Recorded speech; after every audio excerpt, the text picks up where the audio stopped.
नमस्कार, हमारे IGNOU audio books channel पर आपका स्वागत है। इंदिरा गांधी राष्ट्रीय मुक्त विश्वविद्यालय सतत शिक्षा विद्यालय स्नातक डिग्री कार्यक्रम वैकल्पिक पाठ्यक्रम ग्राम विकास BRDE 101 भारत में ग्राम विकास खंड -4 राज्य और ग्राम विकास इकाई 3 ग्राम विकास कार्यक्रम एक सिंहावलोकन 3.0 उद्देश्य इस इकाई के अध्ययन के पश्चात आप ग्राम विकास कार्यक्रमों की आवश्यकता को समझ सकेंगे। प्रारंभिक प्रयासों की झलक और ग्राम विकास में किए गए प्रयोगों को जान सकेंगे। सामुदायिक विकास कार्यक्रम के लिए अपनाई गई रणनीतियों का आलोचनात्मक मूल्यांकन कर सकेंगे। हरित क्रांति के प्रभाव की समीक्षा कर सकेंगे।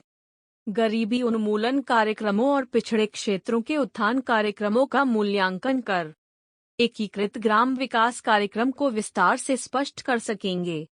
ट्राइसेम और डवकरा की मुख्य विशेषताओं का वर्णन कर सकेंगे।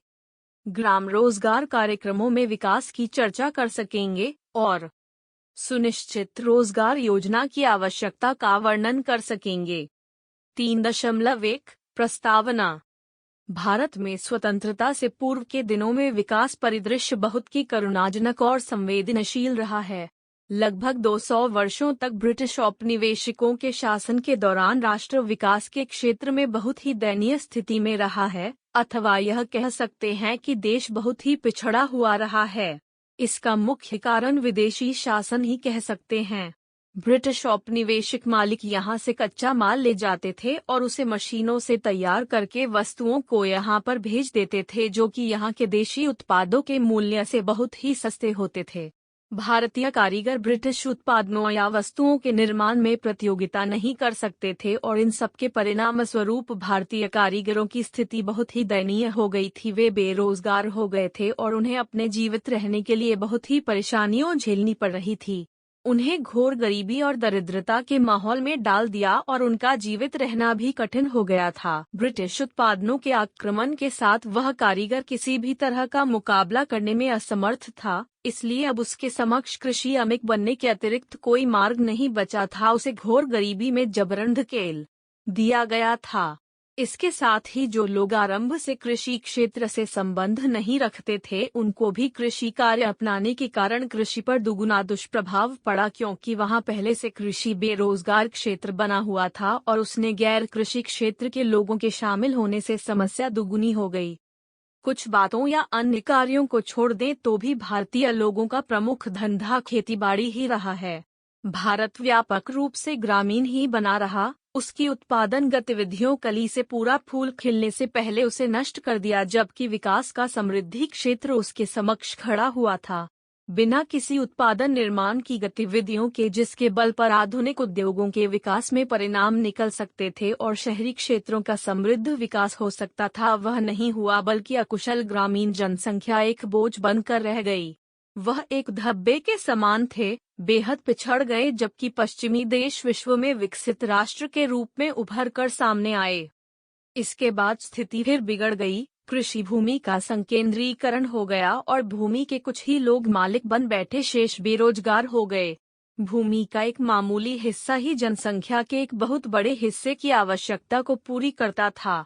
इस प्रकार से यह देखा गया कि भूमि और जनसंख्या का सीधा संबंध नहीं था। कुछ थोड़े से या मुट्ठी भर लोगों की आय के उच्च स्तर के कारण उन्हीं का भूमि पर कब्जा था। कुछ ही लोग एक व्यापक और भारी संख्या पर शासन करते थे और शेष उनके बंधुआ मजदूर खेती श्रमिक के रूप में कार्य करते थे, जबकि लोगों ने सभी लाभों के क्षेत्र को अपने कब्जे में किया हुआ था और अधिकतर जनसंख्या को जीवित रहने के लिए भी लाले पड़े हुए थे। ग्रामीण जनसंख्या में विपत्ति और दुखों के अनेक कारण सम्मिलित थे, जिनमें एक किसान वर्षा पर निर्भर रहता था। यदि अच्छी वर्षा हुआ अच्छी फसल होगी, किंतु इसके विपरीत प्राकृतिक विपत्तियों आती ही रहती थीं। कभी सूखा पड़ गया तो कभी बाढ़ आ गई। इस प्रकार से किसान की कृषि को सब प्रभावों को झेलना पड़ता था। उत्पादन कम होने की स्थिति में किसान को फिर से संकट की स्थिति में धकेल देती थी, क्योंकि प्राकृतिक प्रकोप उसके हाथ में नहीं थे और वे लाभ पहुंचाने से अधिक हानि और विनाश ही कार्य करते थे। छोटे और सीमांत तक किसान गरीबी की वस्तुएं थीं। ग्रामीण क्षेत्रों के लोगों के साथ प्रकृति भी अनेक तरह से मजाक ही करती रहती थी और कई बार उनके जीवन को विशेष खतरा बन जाती थी। इसका मुख्य कारण यह भी था कि वे अपने आप को जीवित रखने के लिए प्रकृति पर ही निर्भर रहते थे। स्वतंत्रता प्राप्ति के साथ ही यह स्वाभाविक ही था कि देश को अपनी रुकी हुई प्रगति और आगे आने वाली गिरावटों को रोकने के लिए प्रयास करने की निश्चित रूप से आवश्यकता थी। देश ने अपनी स्वतंत्रता के प्रथम दशक में विशाल उद्योगों की स्थापना करके महत्वपूर्ण प्रगति की।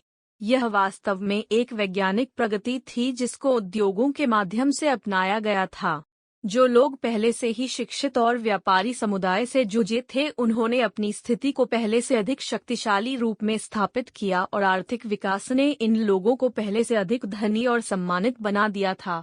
परंतु इससे आम लोगों को कोई लाभ नहीं मिला और न ही उनकी स्थिति में कोई सुधार आया। विशेषकर ग्रामीण क्षेत्रों में गरीब ही बना रहा, बल्कि यह कह सकते हैं कि पहले से अधिक गरीब बन गया।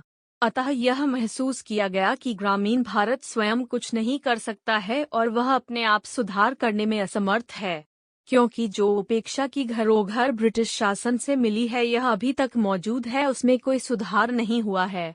ग्रामीण लोगों का भूमि से सीधा संबंध नहीं है क्योंकि भूमि कुछ लोगों के कब्जे में है, प्रकृति उसका साथ नहीं देती है और ये सब कारण गरीब लोगों पर सीधा प्रभाव डालते हैं। यदि इनकी स्थिति में कुछ सुधार की संभावनाएं हैं तो केवल सरकार और कुछ विकास से संबंधित एजेंसियां ही इनका कुछ हित कर सकती है। ग्रामीण गरीबों की स्थिति में सुधार करने के लिए सरकार की चिंता बन गई है। इस संबंध में केंद्र सरकार ने राज्य सरकारों के सहयोग से विभिन्न कार्यक्रमों को आरंभ किया है और इन कार्यक्रमों के मूल्यांकन से यह देखने में आया है कि ग्रामीण गरीबों और उनके जीवन स्तर में एक तरह से व्यापक सुधार देखा गया है, जिसकी सराहना की जानी चाहिए। 3.2 प्रारंभिक प्रयास और ग्राम विकास में प्रयोग। सरकार द्वारा आरंभ किए गए विभिन्न कार्यक्रम के लाभों को बताने से पहले हम ग्राम विकास में किए गए शुरू के प्रयासों की एक झलक देना चाहेंगे। उनके संबंध में कुछ संक्षेप में बताना चाहते हैं। ग्रामीण क्षेत्रों में विकास के बारे में बहुत सारे प्रयासों और प्रयोगों के लिए देश इसका साक्षी है। इनमें से कुछ एक को हम नीचे प्रस्तुत कर रहे हैं। 1. रविंद्रनाथ टैगोर ने सन 1921 में ग्रामीण पुनर्निर्माण और श्री निकेतन संस्था की स्थापना की थी। इसका मुख्य उद्देश्य गांवों में लोगों के जीवन को फिर से संपूर्णता प्रदान करने के लिए उनमें ग्रामीण आत्मविश्वास, आत्म प्रतिष्ठा और उनके अपने देश की सांस्कृतिक धरोहर को फिर से उत्पन्न करना और उनके जीवन को खुशहाल बनाना था। इसके साथ ही अपनी शारीरिक, बौद्धिकता और आर्थिक स्थिति को सुधारने के लिए आधुनिक उपायों का प्रयोग करके उनको सक्षम बनाना था। 2. डॉक्टर स्पेंसर हाच ने सन 1921 में मार्तांडम ग्रामीण पुनर्निर्माण प्रयोग, मार्तांडम रूरल रिकंस्ट्रक्शन एक्सपेरिमेंट नामक कार्यक्रम आरंभ किया था।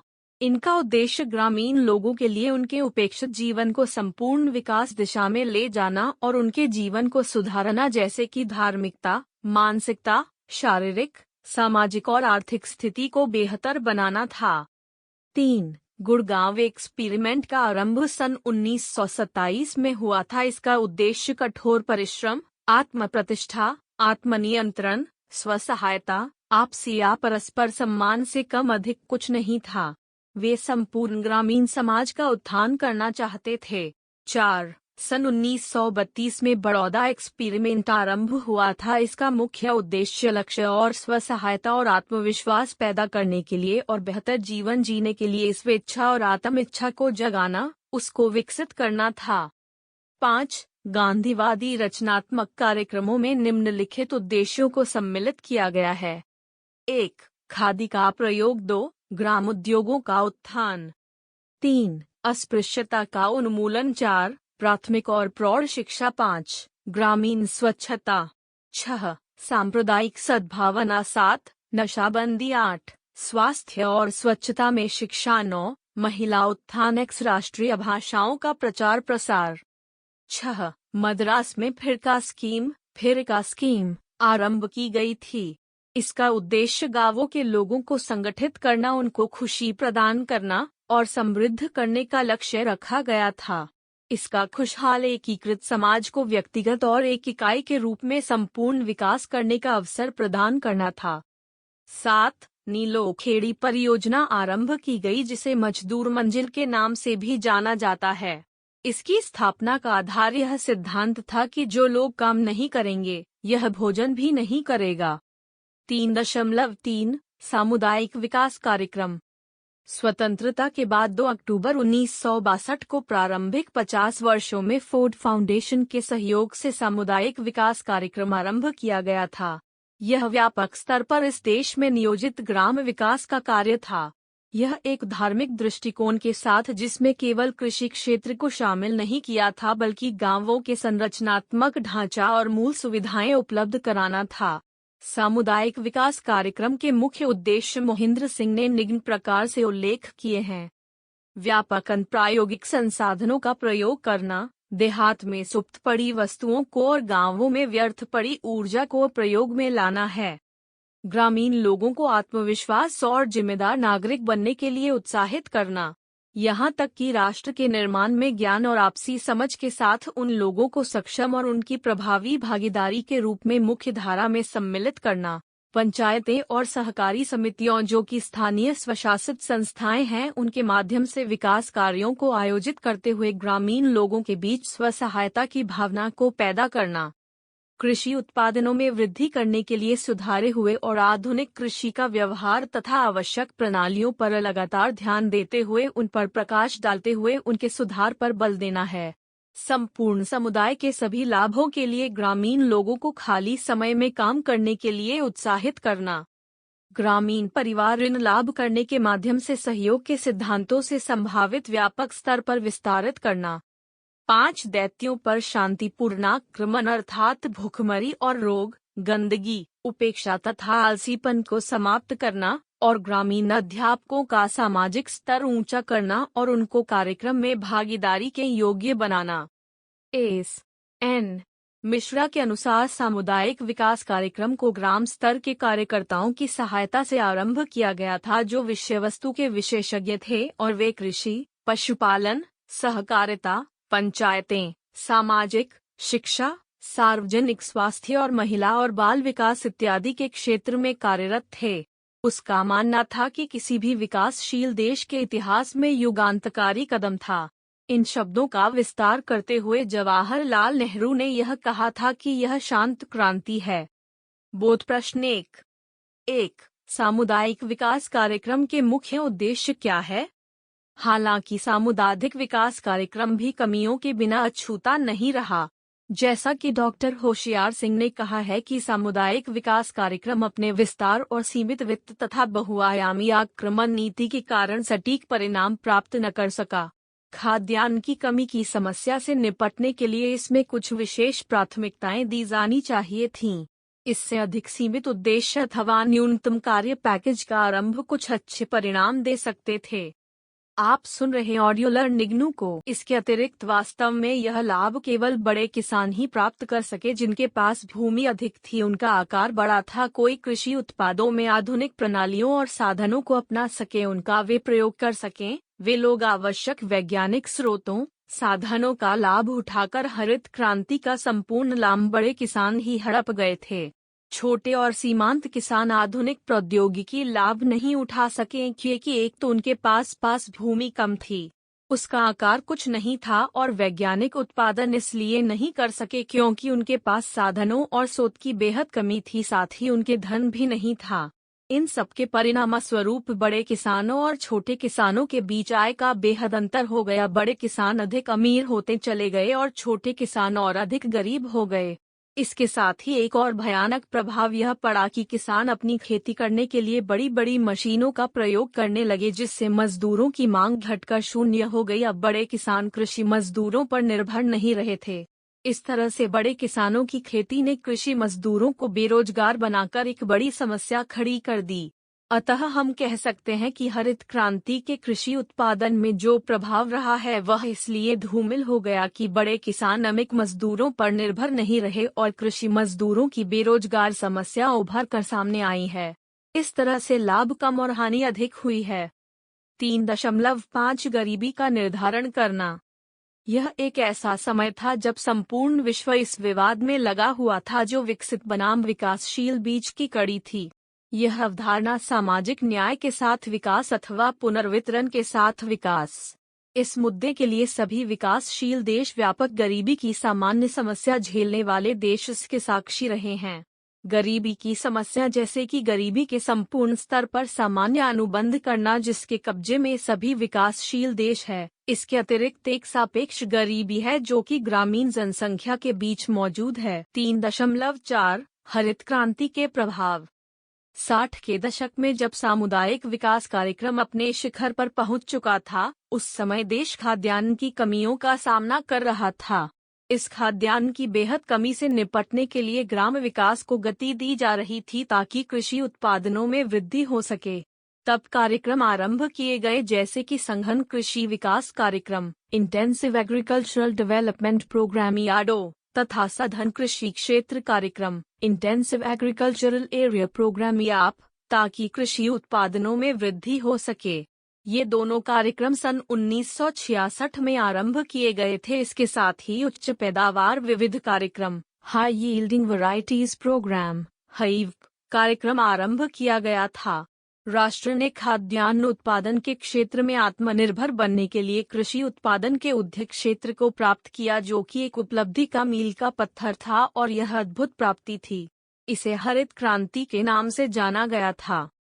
हरित क्रांति ने हमें खाद्यान्न के लिए संयुक्त राज्य अमेरिका और दूसरे देशों पर निर्भर रहने से व्यापक रूप से मुक्त कराया है, परंतु यह भी बिना समस्याओं के लिए युक्त नहीं है।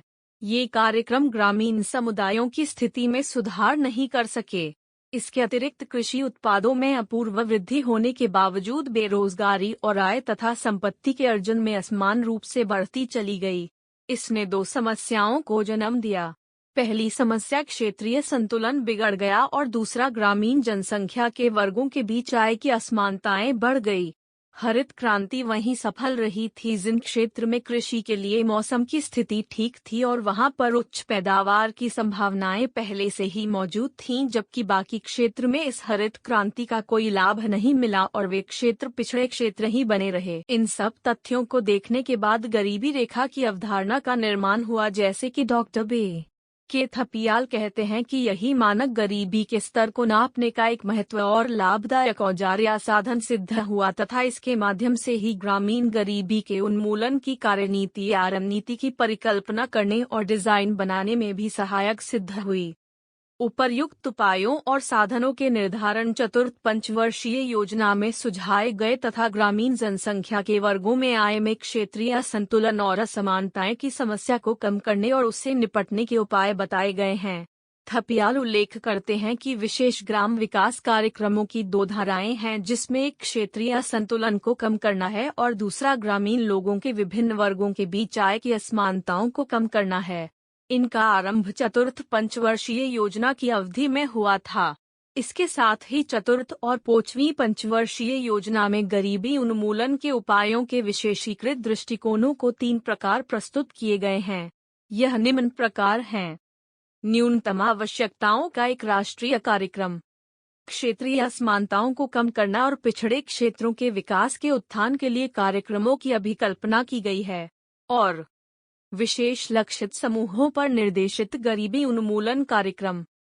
3.6 गरीबी उन्मूलन कार्यक्रम और पिछड़ा क्षेत्र उत्थान कार्यक्रम। हरित क्रांति के बुरे प्रभावों को दूर करने के लिए सन 1973-74 में विशेषकर छोटे और सीमांत किसानों के लिए यह कार्यक्रम आरंभ किया गया। इसे लघु किसान विकास agency, small farmers development agency स्फड़ा का नाम दिया गया था।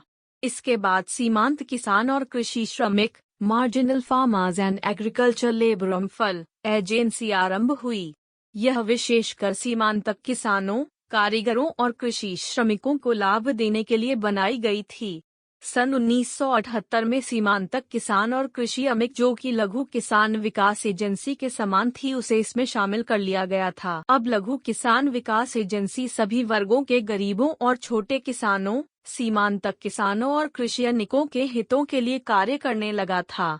परंतु कुछ इस प्रकार की घटना घटी कि इसका ध्यान उन पर हो गया जिनके पास कुछ भूमि थी और उन्होंने उसको बेच दिया या कहीं ठिकाने लगा दिया, और इस प्रकार से वे लोग उपेक्षित अमिकों की श्रेणी में आ गए थे। इन सब के परिणामस्वरूप उनमें बेरोजगारी की समस्या उत्पन्न हो गई। बिना पैसे और अकुशल गरीबों को इन क्षेत्रों में विषम बेरोजगारी की समस्या का सामना करना पड़ा था। सन 1974-75 में इन बेरोजगार लोगों को राहत देने के लिए कुछ निश्चित जिलों में एक क्रस रोजगार कार्यक्रम आरंभ किया था। इसके पश्चात सन 1975-76 में एक अन्य वेतन रोजगार कार्यक्रम, जिसको पायलट सघन ग्रामीण रोजगार कार्यक्रम, pilot intensive rural employment programme, पिरेप का नाम दिया गया, इसको उन खंडों में लागू किया गया जहां पर भयंकर बेरोजगारी की समस्या बनी हुई थी। उपर्युक्त उल्लिखित दोनों कार्यक्रम अलग अलग विशेषताओं से लैस थे। क स्वरोजगार कार्यक्रम, इसका संबंध जिनके पास संपत्तियों थी और फिर वे कुशल कारीगर थे, और ख यह वेतन रोजगार कार्यक्रम उन लोगों के लिए था जिन लोगों के पास आय का कोई साधन स्रोत नहीं था और उनके पास केवल शारीरिक श्रम के अलावा कोई आय उपाय नहीं था। कुछ कार्यक्रम एक समान उद्देश्य से बन गए थे, जैसे कि लघु किसान विकास एजेंसी और सीमांतक किसान और कृषि अमिक कार्यक्रम, जो कि पूर्णतया लाभकारी थे, और इसी प्रकार जैसे कि सूखा संभावित क्षेत्र कार्यक्रम, ड्राउट प्रोन एरिया प्रोग्राम, डपैप, कमांड क्षेत्र विकास agency, command area development agency कैडर, और पहाड़ी क्षेत्र विकास agency, hill area development agency, हाडा। ये सब कार्यक्रमों में ऐसे घटक थे जिनके माध्यम से लाभाकारियों को सीधा सहायता उपलब्ध कराते थे। उपर्युक्त कार्यक्रमों में लाभार्थियों के चयन के लिए प्राथमिक तौर पर भूमि के आकार का आधार माना गया। इसके अतिरिक्त अन्य नवीनीकरण जैसे कि परिवार की आय इत्यादि को इसका मानक रखा गया था। इन सब की उपेक्षा की गई, जबकि उनको मार्गदर्शन के अनुरूप लाभ मिलना चाहिए था। इसके अतिरिक्त इन कार्यक्रमों के द्वारा मुख्य रूप से भूमि आधारित गतिविधियों को ही अपना केंद्र बनाया, जबकि अन्य आय के अवसरों को शामिल नहीं किया और न ही उनको स्वीकार किया गया था। इन सभी कमियों को दूर करने के लिए उपर्युक्त सभी कार्यक्रमों को एक साथ समाहित करने का निर्णय लिया गया और लघु किसान विकास एजेंसी के साथ अन्य कार्यक्रम लाभार्थी मूलक तत्वों को एक साथ सम्मिलित कर लिया और एक नए कार्यक्रम की घोषणा की गई, जिसमें अन्य विभिन्न क्षेत्रों के साथ एकीकृत कर दिया गया था, जो कि स्वरोजगार के लिए संभावनाओं को ध्यान में रखते हुए निर्धारण किया गया था। बोश प्रश्न -3। 1. वे कौन से दो कार्यक्रम हैं जो गरीबी उन्मूलन कार्यक्रमों में भिन्न विशेषताएं रखते हैं? 3.7 एकीकृत ग्राम विकास कार्यक्रम। सन 1978 में एक नया कार्यक्रम आरंभ किया गया जिसका नाम एकीकृत ग्राम विकास कार्यक्रम (EGB) रखा गया था। इसमें लगभग 2300 खंडों को शामिल किया गया, जो कि पहले से ही लघु किसान विकास एजेंसी, सूखा संभावित क्षेत्र कार्यक्रम, कमांड क्षेत्र विकास एजेंसी और पहाड़ी क्षेत्र विकास एजेंसी के अंतर्गत सम्मिलित थे। छठी पंचवर्षीय योजना 1978-83 के मसौदे में देखा गया कि कार्यक्रम 4 सिद्धांतों के आयामों को सम्मिलित करता है: क्षेत्रीय कार्यक्रमों का एकीकरण, विशेष एकीकरण, सामाजिक और आर्थिक प्रक्रिया तथा उपर्युक्त नीतियों का एकीकरण करना ताकि विकास, गरीबी कम करना और रोजगार उत्पन्न करना, इन सब के बीच बेहतर उपलब्धियों को ध्यान में रखा गया था। इसकी और विशेषताएं हैं: लक्षित समूह छोटे और सीमाना किसानों को एक साथ करना, कृषि मजदूरों और ग्रामीण कारीगरों तथा अत्यधिक दूर दराज या सुदूर क्षेत्रों के लिए ग्रामीण क्षेत्रों में विशेष योजनाओं के लिए खास ध्यान देने के लिए इनको सम्मिलित किया गया है। एकीकृत ग्राम विकास कार्यक्रम की मुख्य विशेषताएं निम्न प्रकार है। छोटे किसान विकास एजेंसी के समान ही एकीकृत ग्राम विकास कार्यक्रम में भी समान लक्षित समूहों को ही अपने कार्यक्रम में शामिल किया है, जैसे कि छोटे और सीमांत किसान, कृषि मजदूर और ग्रामीण कारीगर। हालांकि इसकी संचालनात्मक रणनीति में विषमता विभेद को विस्तार पूर्वक अपने निर्णय में शामिल किया गया था। एकीकृत ग्राम विकास कार्यक्रम की प्रमुख विशेषताएं निम्न प्रकार हैं। 1. गरीबी रेखा की संकल्पना को पहली बार भूमि के आकार के स्थान पर प्रस्तुत किया गया, जो कि लाभार्थियों की पहचान और चयन का आधार हो गया। 2. गरीबी रेखा के आधार स्थापित करने के लिए व्यक्ति की प्रति वर्ष आय 3,500 रुपये होनी चाहिए, अर्थात जो लोग 3.500 रुपये प्रति वर्ष से कम आय अर्जित करेंगे ये लोग गरीबी रेखा से नीचे के लोग माने जाएंगे, और जो लोग इससे अधिक आय अर्जित करेंगे ये गरीबी रेखा से ऊपर के लोग होंगे। 3. परिवार की आय को आधार रेखा सर्वेक्षण लाभार्थियों की पहचान का आधार माना जाएगा। 4. छोटे किसान विकास एजेंसी के समान लाभार्थियों की अनुदान राशि छोटे किसानों के लिए 25%, अन्य के लिए 33.33% और अनुसूचित जाति अनुसूचित जनजाति के लाभार्थियों के लिए यह अनुदान राशि 50% है। इसके अतिरिक्त समूह योजना में किसी भी श्रेणी के लाभार्थियों के लिए 50% अनुदान राशि के हकदार होंगे। 5. आरंभ में अनुसूचित जाति अनुसूचित जनजाति के लाभार्थियों को 30% दिया जाएगा, बाद में इस राशि को बढ़ाकर 50% कर दिए जाने का प्रावधान है। 6. सभी वर्गों की महिलाओं के लिए यह राशि 33.3% रखी गई थी। इसके बाद इस राशि को बढ़ाकर 40% कर दिया गया था। 7. स्वरोजगार परियोजना के अंतर्गत क्षेत्रों को शामिल किया गया है: कृषि विकास, पशुपालन, समुद्री मछली पालन, अंतरस्थलीय जल और खारा जल मछली पालन, सामाजिक वानिकी, फार्म वानिकी, ग्रामीण और कुटीर उद्योग, ग्रामीण अर्थव्यवस्था, सेवा क्षेत्र और विकास कार्यों के लिए संगठित श्रमिक के रूप में लाभदायक व्यवस्थाओं में शामिल करने के लिए कुशल निर्माण गतिशीलता को आरंभ करना है। एकीकृत ग्राम विकास कार्यक्रम का अध्ययन करने के पश्चात यह देखा गया है कि लाभार्थियों के चयन का तरीका गलत रहा है। उधार राशि और अनुदान की अपर्याप्तता, कर्मचारियों का रूढ़ और असहयोगात्मक व्यवहार, उधार की स्वीकृति और पशुओं को पास करने में भ्रष्टाचार करना, अंतर क्षेत्रीय संबंधों और संरचनात्मक सुविधाओं की कमी, दलालों का पूरी प्रक्रिया में शामिल होना, प्रखंडों में समुचित कर्मचारियों की कमी, प्रभावी पर्यवेक्षण और कार्यों की बात की निगरानी की कमी इत्यादि इसमें शामिल हैं। वास्तव में इच्छित लाभ लेने के लिए कमजोर वर्ग को केवल निराश ही नहीं किया जाता है, बल्कि फंड्स को बदलने, परिवर्तन करना, दुरुपयोग या गबन करना भी इसके परिणाम सामने आए हैं।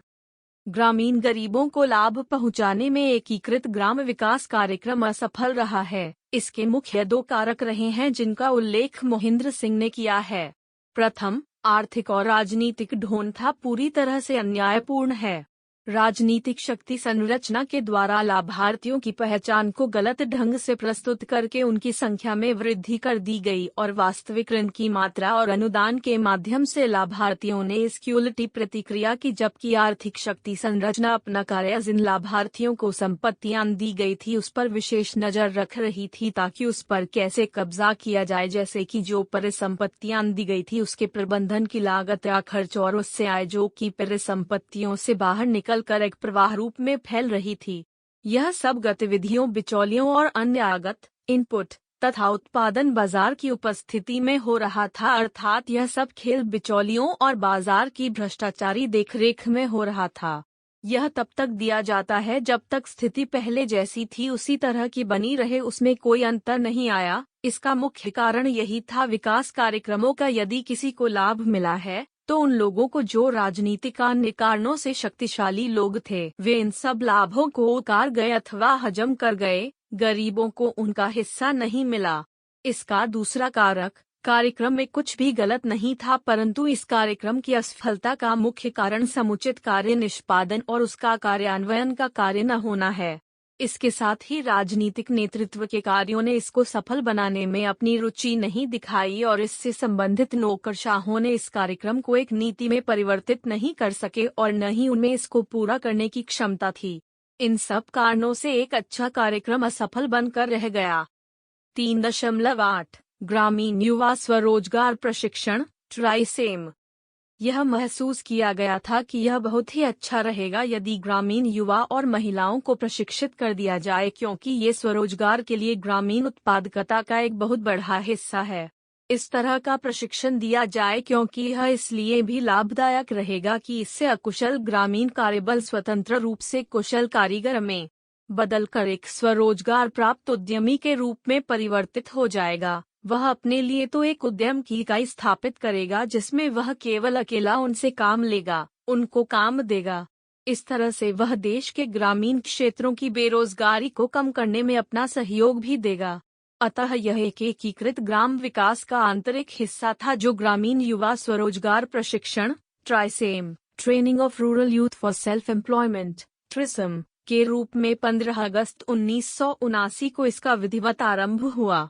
इस योजना का मुख्य उद्देश्य गरीबी रेखा से नीचे के परिवारों से संबंधित युवाओं को आवश्यक तकनीकी और उद्यमिता के कौशलों से उसको प्रशिक्षित किया जाए ताकि वह कृषि और इससे संबंधित गतिविधियों या कार्यों, उद्योग, सेवाओं और व्यापारिक गतिविधियों के क्षेत्र में अपना स्वयं की उद्यम इकाई स्थापित करके स्वरोजगार के कार्यों को स्थापित करें। कि सन 1983 से युवाओं को वेतन रोजगार में प्रशिक्षित करना आरंभ करके इसमें शामिल कर दिया गया था, जहां पर इस परियोजना में विशिष्ट स्थितियों की उपलब्धता के अंतर्गत इसको कार्यक्रम से जोड़ दिया गया था। परंतु इस तरह की परियोजना को राज्य स्तर पर समन्वय समिति द्वारा स्वीकृत किया जाएगा, जो कि इन शर्तों को पूरा नहीं कर रहे होंगे, और संपूर्ण परियोजना को एकीकृत किया जाना चाहिए। सभी अन्य लाभार्थियों को एकीकृत ग्राम विकास के लाभार्थियों से ही लक्षित समूह से लिया जाएगा। इसके साथ ही द्वितीय क्षेत्र या तृतीय क्षेत्र के लिए स्वरोजगार के प्रशिक्षण के 50% युवाओं को सम्मिलित किया जाएगा। सभी लाभार्थियों को जो निधि दी जाएगी वह सब ट्राइसेम के फंड से दी जाएगी। इसके अलावा वेतन रोजगार द्वितीय और तृतीय क्षेत्रों को दिया जाना चाहिए। यह गरीबी रेखा से नीचे के ग्रामीण परिवारों के युवाओं के लिए जो 18 से 35 वर्ष की आयु समूह के हैं, उनके लिए कार्यक्रम है। इसके अतिरिक्त सन 1989-90 में इसकी आयु में छूट दी गई, जो अधिकतम 45 वर्ष रखी गई है। इस आयु समूह में आत्मनिर्भर विधवाओं, मुक्त बंधु मजदूरों, मुक्त अपराधियों, बड़ी विकास परियोजनाओं के कारण जो व्यक्ति अपने आवास बेदखल हो गए हैं या उनकी भूमि को परियोजना के लिए सरकार ने उपयोग कर लिया है, उन लोगों को भी इसमें शामिल किया गया, तथा वे लोग जो कुष्ठ रोग से पीड़ित है। इसमें अनुसूचित जाति और अनुसूचित जनजाति के लोगों और महिलाओं को जो 30 और 333% के अंतर्गत आती है, उनको भी सम्मिलित किया। यह जिला ग्रामीण विकास एजेंसी की जिम्मेदारी है कि वह सभी खंड मुख्यालयों में प्रशिक्षण सुविधाओं के नवीनतम संसाधनों को उपलब्ध कराए। प्रशिक्षण देने के लिए संस्थाओं को सम्मिलित किया जाएगा, जैसे कि पॉलिटेक्निक्स, कृषि विज्ञान केंद्र, नेहरू युवक केंद्र, खादी और ग्राम उद्योग, प्रशिक्षण संस्थाएं, प्रतिष्ठित स्वैच्छिक संगठन, प्रसिद्ध शिल्पकारों इत्यादि, जहां पर फैकल्टी और भवनों में प्रशिक्षण देने का स्थान रखा जाएगा, जिसमें सभी आवश्यक सुविधाएं उपलब्ध होंगी। एक स्थापित और मौजूदा संस्था अपने गैर आवर्ती खर्चों से सुविधाएं उपलब्ध कराएगी, जिसमें भवन, समुचित हॉस्टल और शयनागार, कक्षा कक्ष, कार्यशेड्स को सुनिश्चित करना प्रशिक्षण की सहायता और सुविधाओं में शामिल है। साथ ही सभी तरह के आवश्यक उपकरण भी उपलब्ध कराने की जिम्मेदारी है। इसके अलावा दूर दराज के क्षेत्रों में, जैसे कि पहाड़ी क्षेत्र और जनजाति क्षेत्रों में, संपूर्ण संरचनाओं के साथ नए संस्थान स्थापित करने का भी प्रावधान मौजूद है। प्रशिक्षण करने में काफी छूट दी गई थी। इसकी अवधि पाठ्यक्रम के प्रकार पर निर्भर करती है, परंतु सामान्यतया यह कहा जाता है कि इनकी अवधि 6 मास से अधिक नहीं होती है। जो लोग प्रशिक्षण में शामिल किए जाते हैं, उनको स्टाइपेंड दिया जाता है। यह सब प्रशिक्षण और प्रशिक्षण के स्थान के अनुसार निर्धारित किया जाता है। इसमें भिन्नताएं होती हैं। प्रशिक्षण पास करने के बाद प्रशिक्षण प्राप्तकर्ता को टूल किट भी उपलब्ध कराई जाती है। अपना प्रशिक्षण पूरा करने, उसके पास करने के बाद उसको एकीकृत ग्राम विकास कार्यक्रम के अंतर्गत अनुदान राशि, ऋण, आय अर्जन करने के लिए परिसंपत्तियों प्राप्त करने के लिए मान्यता प्रदान की जाती है और उन्हें उपलब्ध भी कराई जाती है।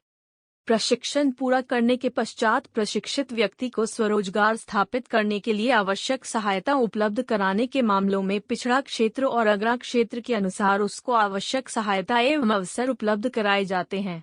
पिछड़े क्षेत्रों से संबंधित प्रशिक्षित व्यक्ति को निवेश और संरचना सहयोग सहायता दी जाती है, और जहां पर अग्रा यानी शहरी नुमा क्षेत्र है, वहीं व्यक्ति को उसके उत्पादनों को बेचने के लिए बाजार उपलब्ध कराया जाएगा।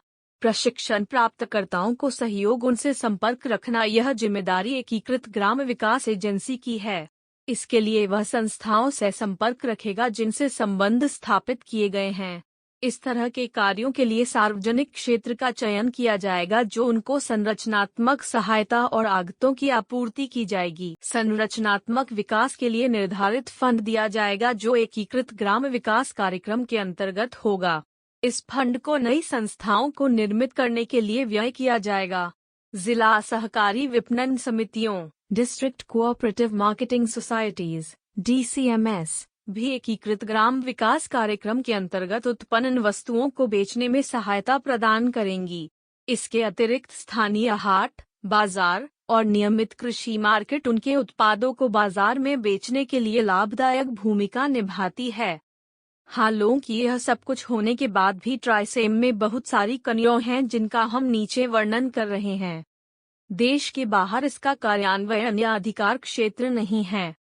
यह अपने प्रशिक्षण प्राप्तकर्ताओं में आवश्यक आत्मविश्वास उत्पन्न नहीं कर पाते हैं ताकि वे अपने स्वरोजगार के लिए संयंत्र स्थापित कर सकें या कोई इकाई स्थापित कर सकें। प्रशिक्षण पूरा करने के बाद व्यक्ति को जो पैकेज दिया जाता है वह उसकी आवश्यकताओं को पूरा नहीं करता है। प्रशिक्षण प्राप्तकर्ता में आवश्यक योग्यता का अभाव होता है। यह प्रशिक्षण देने में एक कमी के रूप में देखा गया है। इसके साथ ही ट्राइसेम जो प्रशिक्षण देती है वह विभिन्न संस्थाओं द्वारा करवाया जाता है। इस तरह से प्रशिक्षण व्यवस्था और पाठ्यक्रम भी भिन्न होता है और वह प्रशिक्षण देने के लिए उपयोगी नहीं होता है। यह केवल एक खाना पूर्ति की जाती है। ट्राइसेम के साथ जिला उद्योग केंद्र डिस्ट्रिक्ट इंडस्ट्रीज सेंटर्स DIC शामिल नहीं होते थे। जिला उद्योग केंद्र बैंकों और प्रशिक्षण संस्थाओं के बीच सहयोग और समन्वय की स्थिति मौजूद नहीं थी। स्वरोजगार की संभावनाओं और उनके लिए वित्तीय सहायताओं की विविधताओं को समुचित निर्धारण नहीं किया जाता था और इन सब के बिना प्रशिक्षण के ट्रेड निर्धारित कर दिया जाता था। कच्चा माल और बाजार से संबंधित प्रावधानों के अनुसार अंग सहायता नहीं दी जाती थी अथवा यह कह सकते हैं कि इसकी आशा भी नहीं की जाती थी।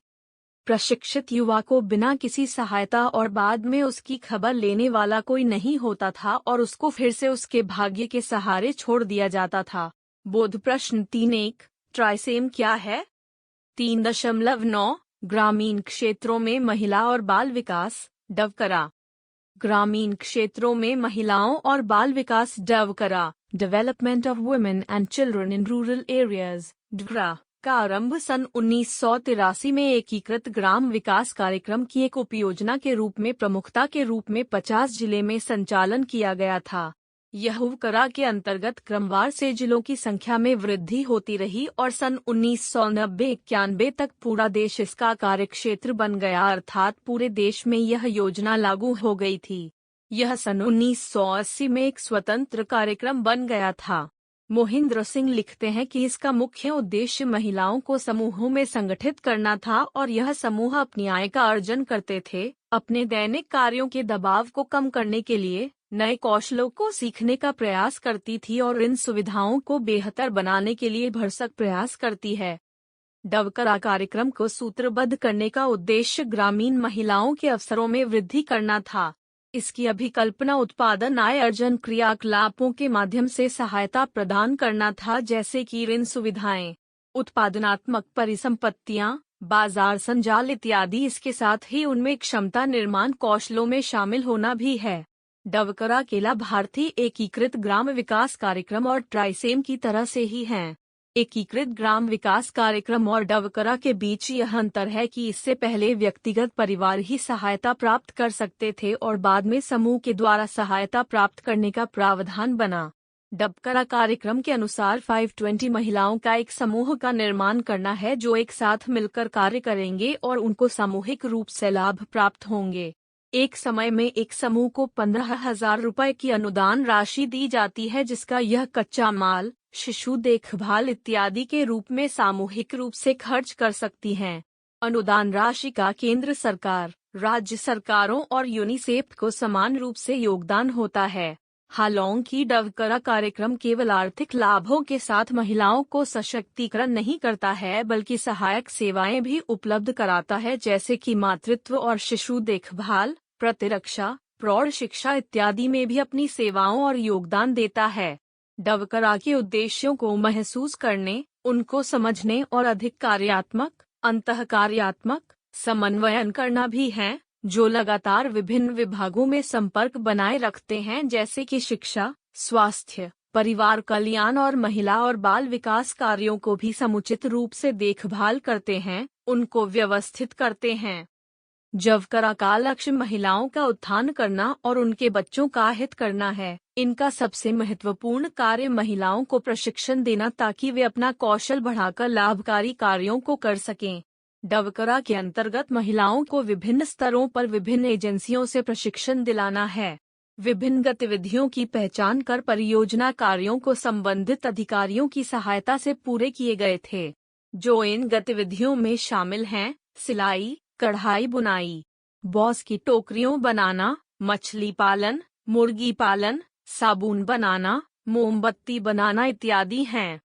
डवकरा भी बहुत सारी कमियों और कठिनाइयों से परिपूर्ण है। प्रत्येक स्तर पर कार्यकर्ताओं की कमी, ढांचागत सुविधाओं का अभाव, परियोजना चयन करने में ऋण की समस्या, समूह की भूमिका के संबंध में स्पष्टता की कमी, समूह के सदस्यों में प्रोत्साहन और उत्साह की कमी देखी गई है। 7वीं पंचवर्षीय योजना की मध्य अवधि में यह आकलन किया गया था कि ट्राइसेम और डवकरा के अंतर्गत उपलब्ध कराए गए प्रशिक्षण किसी भी अच्छे स्तर के नहीं थे और केवल इनके पीछे यही भावना बनी हुई थी कि कुछ परंपरागत शिल्प बने रहे, जैसे कि सिलाई और काष्ठ कारीगरी इत्यादि। इसलिए बिल्कुल नवीनतम ट्रेड्स और गतिविधियों की पहचान करके उनको उपलब्ध कराने की आवश्यकता है, जो कि महिलाओं के लिए लाभदायक सिद्ध हो सकें। अनेक आय अर्जन करने वाली गतिविधियों इसलिए सफल नहीं होती है क्योंकि निवेश की उपलब्धता, बाजार की व्यवस्था जिसमें उत्पाद बेचा जा सके और गतिविधियों के लिए प्रशिक्षण की आवश्यकताओं, भविष्य की मांगों के बारे में बिल्कुल भी विचार नहीं किया जाता है। मोहिंद्र सिंह ने इंगित किया है, NIRD के द्वारा दिए गए संबंधित सुझावों पर विशेष ध्यान दिया जाना चाहिए, जैसे कि DRDA के अधिकारियों द्वारा उवकरा को कहा है। प्राथमिकता के आधार पर डवकरा के अंतर्गत कार्यकर्ताओं के रिक्त सभी पदों को भर देना चाहिए और अपने कार्यों को निष्पादन करने के लिए उन्हें आरंभिक स्तर पर EPOS को अभिविन्यास, ओरिएंटेशन अथवा उनको प्रशिक्षण के समान ही तैयार करना चाहिए। बोध प्रश्न 4। 1. महिलाओं के लिए एक अलग कार्यक्रम संचालित करने की क्या आवश्यकता थी? आप सुन रहे ऑडियो लर्निंग को। 3.10 ग्रामीण रोजगार कार्यक्रम। जैसा कि हम पहले ही बता चुके हैं कि अधिकतर जनसंख्या का हिस्सा यानी कि 3/4 जनसंख्या अपने जीवनयापन के लिए कृषि पर निर्भर करती है। कृषि पर निर्भरता जनसंख्या वृद्धि के कारण लगातार बढ़ रही है और अर्थव्यवस्था का विस्तार सीमित हो गया है, संकुचित हो गया है। अधिकतर ग्रामीण मजदूर अल्परोजगार या बेरोजगार की स्थिति में जीवित रहने के लिए बेबस हैं, मजबूर हैं। यही स्थिति छोटे और सीमांत किसानों और भूमिहीन मजदूरों की अत्यंत दुर्दशा की स्थिति बन गई है। चूंकि इनमें से अधिकतर न तो शिक्षित हैं और न ही कुशलता प्राप्त हैं, इसलिए ये लोग स्वरोजगार योजना के प्रशिक्षण का लाभ उठाने में असमर्थ है। ऐसी स्थिति में नहीं है कि उन्हें कुछ लाभ दिया जा सके। इस समस्या की गंभीरता का पता चतुर्थ पंचवर्षीय योजना के समय से लग गया था।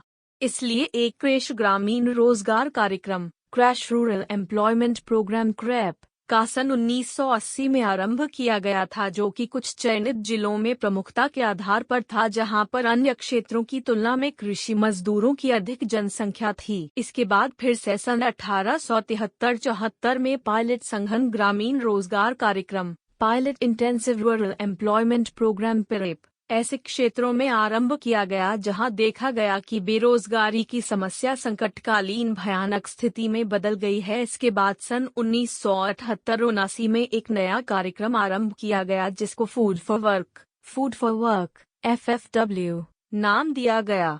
इसमें केस ग्रामीण रोजगार कार्यक्रम और पायलट संघन ग्रामीण रोजगार कार्यक्रम PIREP कार्यक्रमों को सम्मिलित करके आरंभ किया गया था। देश में खाद्यान्न के भंडार अत्यधिक मौजूद हैं, इसलिए वेतन के बदले खाद्य उपलब्ध कराने का विचार बहुत अच्छा और समुचित है। इस प्रकार से वेतन भुगतान की प्रणाली के माध्यम से वेतन के स्थान पर खाद्यान्न बहुत सस्ती दर पर दिया जाता है। यह सरकार की समस्या को भी कम करती है, जो फंडों की भारी भरकम राशि को भुगतान करने का दबाव होता है, उससे राहत मिलती है। इसके साथ ही बेरोजगारी को कम करना और देश में खाद्यान्नों की अत्यधिक उपज को भी समुचित रूप से गरीबों के हितों में लगाना बहुत ही महत्वपूर्ण कार्य है। इसके पश्चात फूड फॉर वर्क कार्यक्रम को फिर से अभिकल्पित किया गया और इसको सन 1980 में राष्ट्रीय ग्रामीण रोजगार कार्यक्रम national rural employment programme NREP परिवर्तन कर दिया गया था। इस कार्यक्रम के अंतर्गत पूरे देश को इसमें शामिल कर दिया गया था, जिसके दो मुख्य उद्देश्य थे। जो लोग स्वरोजगार कार्यक्रम से लाभ नहीं उठा सके थे, उन लोगों को तुरंत लाभ देने का वायदा किया गया। ग्रामीण क्षेत्रों को लंबी अवधि के आर्थिक विकास के उद्देश्य के लिए परिसंपत्तियों के रूप में ग्रामीण संरचना और समुदाय निर्माण को बनाए रखना था। वेतन के बदल उसके हिस्से पर खाद्यान्न देने के बावजूद राष्ट्रीय ग्रामीण रोजगार कार्यक्रम में संसाधनों की कमी आ गई और ग्रामीण क्षेत्रों में वेतन पाने वालों को समुचित खाद्यान्न देने में असफल रहा। हालांकि इसके क्षेत्र को विस्तारित कर दिया गया था, जबकि उसके लिए देश में 50 गांवों को भी खाद्यान्न देना संभव नहीं था। राष्ट्रीय ग्रामीण रोजगार कार्यक्रम के अनुपूरक के रूप में कम से कम एक परिवार के सदस्य को 100 दिनों का रोजगार देने का वायदा किया गया।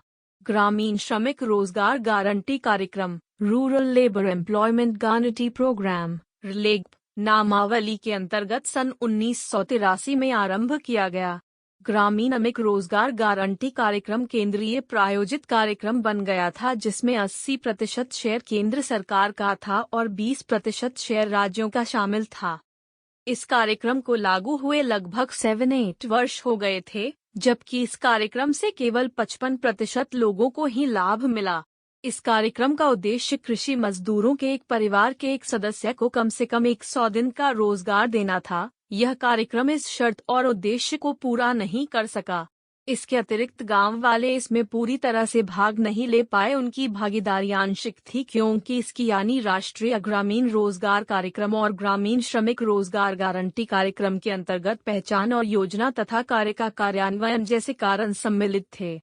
गांव वालों को उनके गांव के निकट काम नहीं दिया गया तथा परियोजना की पहचान खंड और जिला प्राधिकारियों द्वारा की गई और रोजगार पाने का स्थान गांव से बहुत दूरी पर स्थित होता था। उपर्युक्त कमियों से निपटने के लिए, जैसे कि सभी गांव वालों को शामिल करना तथा ग्राम रोजगार के माध्यम से गांव वालों को नामित करना, इस तरह से राष्ट्रीय ग्रामीण रोजगार कार्यक्रम और ग्रामीण श्रमिक रोजगार गारंटी कार्यक्रम दोनों कार्यक्रमों को एक नए कार्यक्रम जवाहर रोजगार योजना JRY में मिला दिया गया, जिसका अप्रैल 1989 में प्रस्तुत किया गया था। ग्रामीण क्षेत्रों में पुरुषों और महिलाओं को जो बेरोजगार अथवा अल्प बेरोजगार थे, इन दोनों के लिए अतिरिक्त रोजगार उत्पन्न करना था। यह जवाहर रोजगार योजना का प्राथमिक उद्देश्य था। इसका दूसरा उद्देश्य उत्पादक सामुदायिक परिसंपत्तियों को उत्पन्न करना, ताकि गरीब समुदायों को लगातार लाभ मिल सके और ग्रामीण अर्थव्यवस्था और सामाजिक संरचना को मजबूत किया जा सके और ग्रामीण गरीब के आय स्तर में ठोस वृद्धि हो। अन्य दूसरी उद्देश्य ग्रामीण क्षेत्रों में जीवन की संपूर्ण गुणवत्ता में सुधार लाया जा सके। 3.10.1 जवाहर रोजगार योजना JRY के अंतर्गत कार्य। जवाहर रोजगार योजना के अंतर्गत जिन कार्यों को अपने हाथ में लिया गया, जैसे कि गांवों में गरीबों के लिए लगातार लाभों को अधिकतम संभावित बनाना, इसमें परिसंपत्तियों को उत्पन्न करना जिनको सीधे ही या गरीबों के लिए आय अर्जन करने के लिए गतिशीलता को आरंभ करना और योगदान को निश्चित करना था। गांव के विकास के लिए संरचना का निर्माण करने की उच्च प्राथमिकताएं दी गई, जैसे कि विद्यालय भवनों का निर्माण इत्यादि था। इस कार्य से अनुसूचित जातियों और अनुसूचित जनजातियों तथा बंधुआ मजदूरों को लाभ मिलेगा। 3.10.2 जवाहर रोजगार योजना JRY का प्रभाव। ग्राम विकास मंत्रालय द्वारा एक मूल्यांकन अध्ययन किया गया, जिसमें यह तथ्य उभर कर सामने आया कि प्रतिवर्ष प्रत्येक परिवार के एक सदस्य को 100 दिन का न्यूनतम कार्य देने का लक्ष्य रखा गया था, किंतु इस कार्यक्रम में केवल 11 दिनों का रोजगार ही उत्पन्न किया जा सका, जिसका अर्थ यह हुआ कि जवाहर रोजगार योजना अपने रोजगार उत्पन्न करने के लक्ष्य प्राप्त करने में व्यापक और बुरी तरह से असफल रही थी। इसके घटिया निष्पादनों के कारण निम्न प्रकार हैं। संसाधन बहुत कम थे, जिनको अधिकतम क्षेत्रों में और लाभार्थियों के बीच बांटा गया था। कार्यों का चयन न तो श्रमिक की गहनता के थे और न ही क्षेत्र या स्थानीय आवश्यकताओं को पूरी करने वाले थे, और कार्यक्रम भवन निर्माण संपत्तियों के रूप में ही समझा गया था। हालांकि इस कार्यक्रम के 2 सकारात्मक परिणाम प्राप्त हुए थे। इस कार्यक्रम के माध्यम से संभावित टिकाऊ सामुदायिक परिसंपत्तियों का निर्माण किया गया, जैसे कि विद्यालय भवन, पंचायत घर, समुदाय सभागार और अन्य गांव में अत्यधिक आवश्यक संरचना का निर्माण किया गया था। इस कार्यक्रम का निष्पादन करने के लिए ग्राम पंचायत को उत्तरदायित्व दिया। यह एक अच्छा विचार था जिसके माध्यम से स्थानीय सरकार को मजबूत होने का अवसर मिला, जबकि गांव की आवश्यकताओं के अनुसार पंचायत के नेताओं को गांव के विकास कार्यों की योजना बनाने, उनका प्रबंध करने के लिए कहा जाता था, लेकिन इस बार इनको यह जिम्मेदारी नहीं दी गई थी। कार्यक्रम को सुनिश्चित करने में स्थानीय भागीदारी कार्यक्रम को निष्पादित करने में अपनी क्षमता प्रदर्शित करनी थी। इसके विपरीत पंचायत के नेता सरकारी मशीनरी को काम करने में बाध्य बनते थे। 3.11 सुनिश्चित रोजगार योजना। जवाहर रोजगार योजना कार्यक्रम में पूरे देश को समाहित किया गया और सभी गांवों की पंचायतों को इसके कार्यक्रमों का लाभ पहुंचाने के लिए और कार्यान्वयन के लिए जिम्मेदारी दी गई थी। इसके बावजूद यह लोगों की प्रत्याशाओं को पूरी नहीं कर सका था। यह दूरदराज के दुर्गम क्षेत्रों और पिछड़े क्षेत्रों में विशेषकर लघु रोजगार और बेरोजगारी की समस्या को हल नहीं कर सका था। इस प्रकार के क्षेत्रों से कृषि रोजगार के अवसरों की बेहद कमी थी, क्योंकि वहां पर पहुंचना और पिछड़ापन अपनी सीमा लांघ चुका था। न्यूनतम वेतन क्रय शक्ति में सुधार नहीं कर सका, जबकि अन्य क्षेत्रों के वेतन अर्जित करने वाले बेहतर रहे थे। इस प्रकार के क्षेत्रों में गरीबी की समस्या से निपटारा नहीं हो सका था, इसलिए भारत सरकार ने रिवैम्प्ड सार्वजनिक वितरण व्यवस्था रिवैम्प्ड पब्लिक डिस्ट्रीब्यूशन सिस्टम को सन 1992-93 में आरंभ किया गया। इसके माध्यम से गरीबों को अनुदान राशि और समुचित खाद्यान्नों की आपूर्ति करना था। इस तरह के क्षेत्रों की पहचान की गई। ये क्षेत्र कठिन और पिछड़े क्षेत्र थे। इस तरह से देश में 261 जिलों के 1778 खंडों को इसमें शामिल किया गया था। इन खंडों में गरीबी उन्मूलन करने के लिए यह नया कार्यक्रम था, जिसको सुनिश्चित रोजगार योजना एम्प्लॉयमेंट अश्योरेंस स्कीम ईज का नाम दिया था।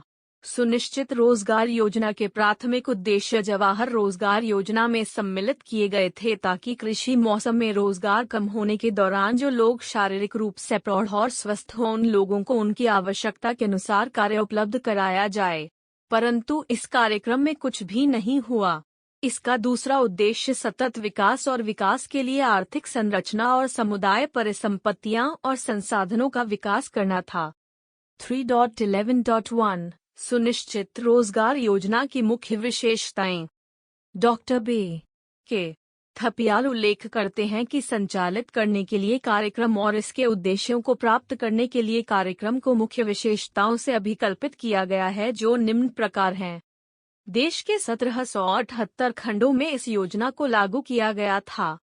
इस योजना की व्यय राशि 80-20 के अनुपात में रखी गई थी, जिसमें केंद्र और राज्यों का अनुपात किया गया था। केंद्र सरकार का जो धनराशि का शेयर था वह वेतन, रोजगार और खर्च के अनुसार मांग करने पर जिला परिषद ZP जिला ग्राम विकास एजेंसी द्रदास को खंडों के अनुसार दे दिया जाता था। स्कीम मांग के आधार पर थी और इसलिए इस स्कीम के लिए निश्चित बजट के प्रावधानों का प्रावधान नहीं था। एक वर्ष में 100 दिन का वेतन रोजगार प्रत्येक परिवार के अधिकतम 2 प्रौढ़ सदस्यों को रोजगार उपलब्ध कराया जाएगा। नए रोजगार आरंभ नहीं हुए हैं। यदि योजना और गैर योजना के कार्यों के माध्यम से रोजगार नहीं मिलता तो जो विशेष क्षेत्र पहले से प्रगति पर हैं, इस हालात में इनका उपयोग करने के लिए और पूरा करने का आश्वासन दिया जा सकता है। कार्यश्रम से पूर्ण हो, टिकाऊ और उत्पादकता परिसंपत्तियों की रचना में परिणाम अच्छे निकलने चाहिए। एक व्यक्तिगत लाभार्थी परियोजना जो गरीबी रेखा से नीचे के परिवार से है, उनके लिए बागवानी विकसित करने के लिए भूमि देने का प्रावधान है। जब 10 कामगारों से अधिक संख्या के लोगों की काम के लिए मांग हो, नई परियोजना आरंभ की जा सकेगी। जिला ग्राम विकास एजेंसी और अन्य विभिन्न विभागों के जिला अधिकारी, खंड विकास अधिकारी और पंचायतें सभी 3 स्तरों पर स्कीम को लागू करेंगे, अर्थात जिला पंचायतें, पंचायत समिति और ग्राम पंचायतें होंगी। ग्राम विकास कार्यक्रम के लिए राज्य स्तरीय समन्वयन समिति को सुनिश्चित रोजगार योजना के संपूर्ण पर्यवेक्षण, मार्गदर्शन और निगरानी करने की जिम्मेदारी होगी।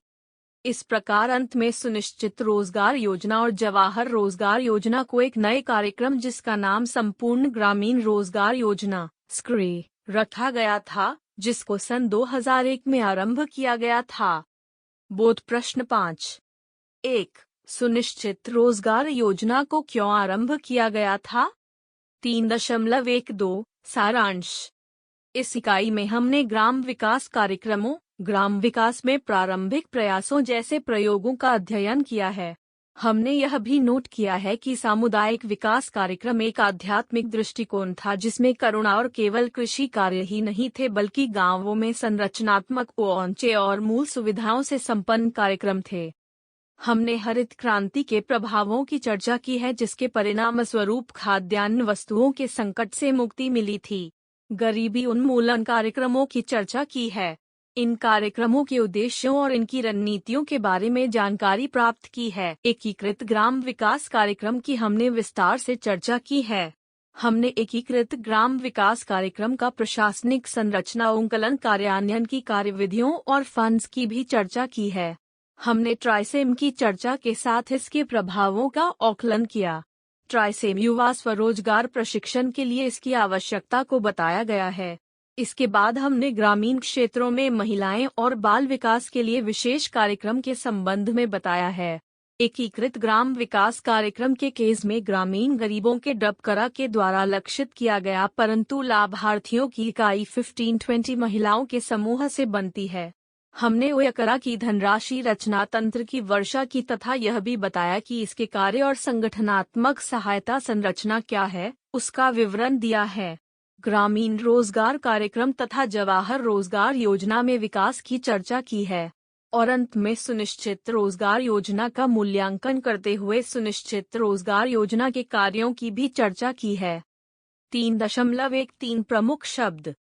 ट्रिकल डाउन प्रभाव, विकास के प्रभाव जैसे कि अधिक से अधिक लोगों तक व्यापक रूप से रोजगार के अवसरों को उपलब्ध कराना। सामुदायिक विकास, सन 1952 में ग्राम विकास कार्यक्रम आरंभ किया गया। हरित क्रांति, 60 के दशक के दौरान कृषि उत्पादनों में वृद्धि का विस्तार करना। गरीबी रेखा, औसतन कैलोरी का मौद्रिक मूल्य, इसमें गरीबी रेखा की आय के रूप में प्रति व्यक्ति प्रतिदिन 2400 कैलोरी का मानदंड रखा है। ग्रामीण युवा, 15-35 वर्ष की आयु समूह के ग्रामीण पुरुष और महिलाएं। उद्यमिता, स्कीम परियोजना के प्रबंधन की योग्यता या आय अर्जन के लिए वेंचर। वेतन रोजगार, दैनिक वेतन पर रोजगार। सामुदायिक परिसंपत्तियां, सामुदायिक संपत्तियों जैसे कि सामुदायिक हाल, ग्रामीण सड़क, ग्रामीण बाजार इत्यादि जिनका प्रयोग गांव के लोगों द्वारा किया जाता है। ग्रामीण संरचना, सड़क, गांव का विद्युतीकरण और पंप सेट, अस्पताल, विद्यालय, पेयजल सुविधाएं, बाजार परिसर इत्यादि। मैंडेज, एक इकाई के रूप में 8 घंटे 1 दिन के लिए कार्य करने की शर्तों में रोजगार का मापना या मानदंड। पिछड़ा क्षेत्र, वह क्षेत्र जिसमें विकास न हो या कम हो, घटिया किस्म की संरचना, उत्थान के लिए खराब संसाधन तथा गरीबी का सबसे बड़ा संकेंद्रण हो। दुर्गम क्षेत्र, दूरदराज, कम विकसित भौगोलिक रूप से दुर्गम क्षेत्र जैसे पहाड़ी, रेगिस्तान और आदिवासी क्षेत्र। धन्यवाद, मिलते हैं अगले वीडियो में।